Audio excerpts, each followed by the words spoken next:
Bolalar gematologiyasi, onkologiyasi va klinik immunologiyasi markazidamiz. Biz bugun sizlarga markaz emas, bu yerdagi yaxshilikni tanishtiramiz.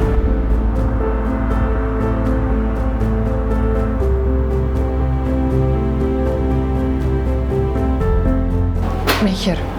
Bu yerda shifokor va hamshiralar bolalarni nafaqat dori-darmonlar bilan, balki mehr bilan davolaydilar.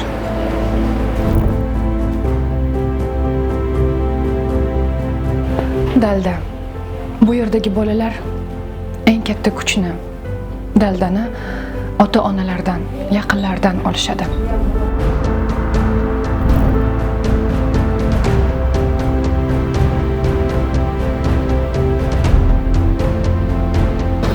E'tibor.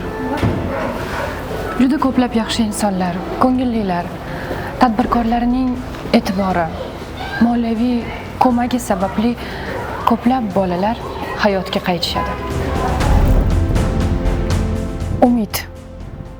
Ko'plab yaxshi insonlar, yoshlar, volontyorlar bu yerda davolanayotgan jajji bemorlarimizga g'amxo'rlik qilishadi. Turli xayriya tadbirlar va qon topshirish aksiyalarida faol ishtirok etishadi. Bu harakatlar bolajonlarga yashash uchun umid beradi.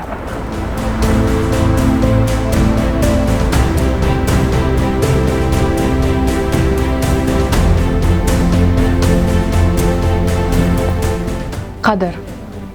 Bemor bolajonlarga nafaqat davolovchi markazlar, balki mehrli maktablar ham xizmat ko'rsatadi. Bu yerda inson qadri, ta'lim olish huquqi ta'minlanadi.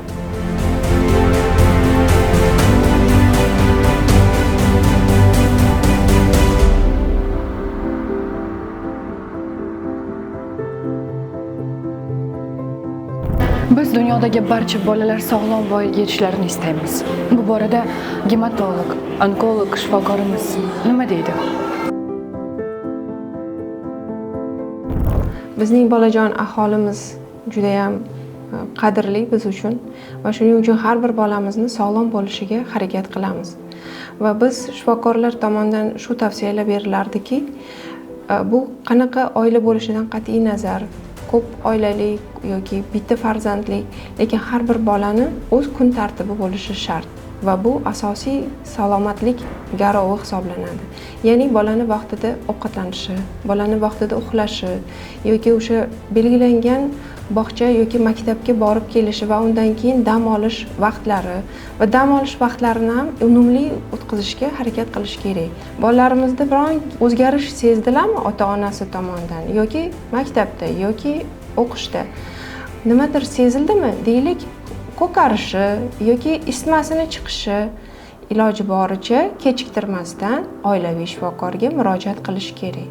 Agar shu narsalarni hammasini vaqtida bajarsak, shu bolajonlarimiz sog'lom o'sishiga o'z hissamizni qo'shgan bo'lamiz.